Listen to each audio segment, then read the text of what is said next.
मौलवी से लोगों को दूर करने का मतलब क्या है आखिर? मौलवी से दूर करने का मतलब है कि उसको मस्जिद से दूर करना, मस्जिद से दूर करने का मतलब है कि उसको दीन से दूर कर देना। इस तरह से कॉलेजेस में काम था, नौजवान लड़के लड़कियां जो माली तौर पर कमज़ोर होते थे उनको वहाँ पर हमारे लड़कियां जो वहाँ पढ़ते थे तो उनको इस्तेमाल करते थे। हमने उनको अपने साथ रखा हुआ था बतौर रज़ाकार। अब वो उन गरीब तालिब इल्मों को निशाने पर रखते, उनकी मदद करते, उनकी फीसों में मदद करते। लड़कियों ने दोस्तियां कर ली लड़कों के साथ, उनको फिर अपने कोर्सेज में लेके जाना। जब गर्मियां होती उस सीज़न में हमने मुल्क के कई ठंडे इलाकों सियाहती मराकज़ पे अपने कैंप काम करने होते थे, अभी तक किए जाते हैं। उन कैंपों में हम उन लड़कों को उधर से घेर के लेके आते थे।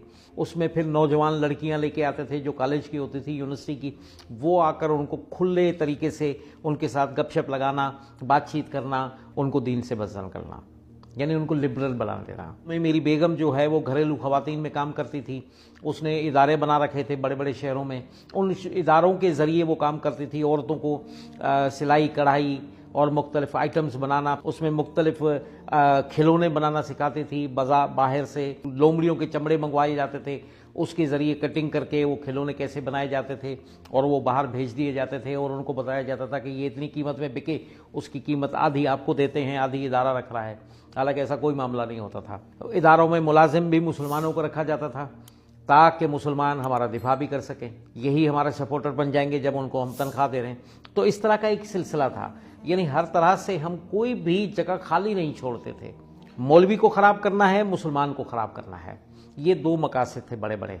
और इस तरह के कामों को करते हुए मैं मुख्तलिफ लोगों को अपने झांसे में लेता था, पढ़े लिखे लोगों को। अनपढ़ों के लिए मेरा मामला अलग होता था और पढ़े लिखे के लिए काम मेरा अलग होता था। लेकिन सबसे पहले स्टडी करना कि ये किस मसलक का है, कि मुसलमान टूटेंगे तो फिर आसान होता है टारगेट करना उनको। कपड़े के एक ताजिर थे, उन पर मैंने अपने काम का आगाज़ किया, तो उनको मुख्तलिफ किताबें देता रहा। इस पे 1 साल हमने मेहनत की। उसने 1 साल के बाद वो बंदा मुझे कहने लगा कि भाई एक बात सुन लो, आज बात यह है कि जितनी किताबें तूने आज तक मुझे पढ़ाई हैं इन सब का मैं जिम्मेवार नहीं हूँ। मैं एक किताब का पाबंद हूँ, वो है कुरान। तुम कुरान लाओ, उसके अंदर अगर कोई तजाद है, कोई गलत बयानी है, वो लाओ मेरे सामने रखो, मैं उसका जवाब देने का पाबंद हूँ बतौर मुसलमान। मैंने कहा भाई एक बात सुनो भाई साहब, मैं कुरान लेके आता हूँ, उसमें तजाद लेके आता हूँ। कहने लगा फिर तुम जो कहो। मैंने कहा मैं कहूँगा मसीही हो जाओ। और मेरे दिमाग में था कि ऐसा पुख्ता बंदा अगर मसीही हो गया ना, बड़े काम का। मैंने कुरान का मुताला शुरू कर दिया, 25 पारे पढ़ लिए, बड़ी मेहनत की, कई दिनों तक मैं पढ़ता रहा, बड़ी गहराई से। बड़े एतराज़ मिले मुझे। आगे जब मैं बढ़ता था कुरान को पढ़ने के लिए तो कुरान में आगे उसी एतराज़ का जवाब मिल जाता था मुझे। यहाँ मैं फिर कंफ्यूज होता था, फिर उस एतराज़ को काट देता था। अब मैंने फिर कुरान को एक दिन बंद किया और अपनी बेगम को कहा कि अब कल सुबह हम रोज़ा रखेंगे। बीवी बच्चों ने दुआएं शुरू कर दी, मैंने भी दुआ मांगी। दुआ मांगने के बाद मैंने कुरान उठाया, अब दोबारा नए सिरे से शुरू किया मैंने। तो एक आयत मिल गई मुझे, उसने मुझे रोक दिया।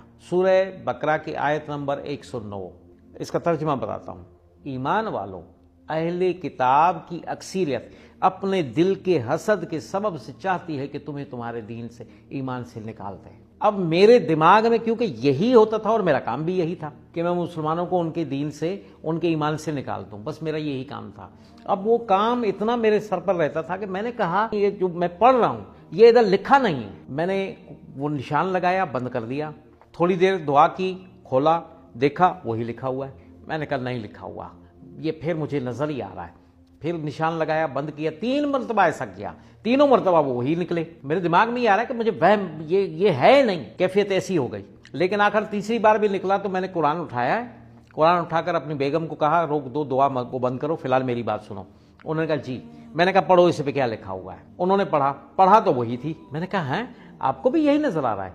कहने क्यों, इसमें क्या मसला हो गया?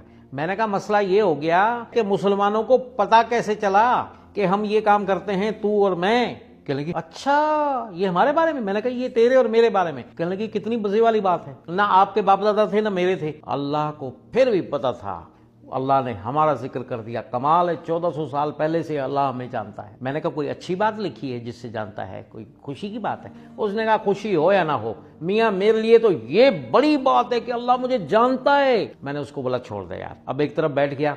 अब अचानक मेरे दिमाग में एक ख्याल आ गया। मैंने कहा हाँ, मुसलमानों ने हमारे काम को देखा है, उन्होंने कुरान में हमारे बारे में तहरीफ कर दी है। الزام ہم پر لگاتے ہیں کہ ہم بائبل میں تحریف کرتے ہیں، انہوں نے قرآن میں تحریف کر دی۔ میں نے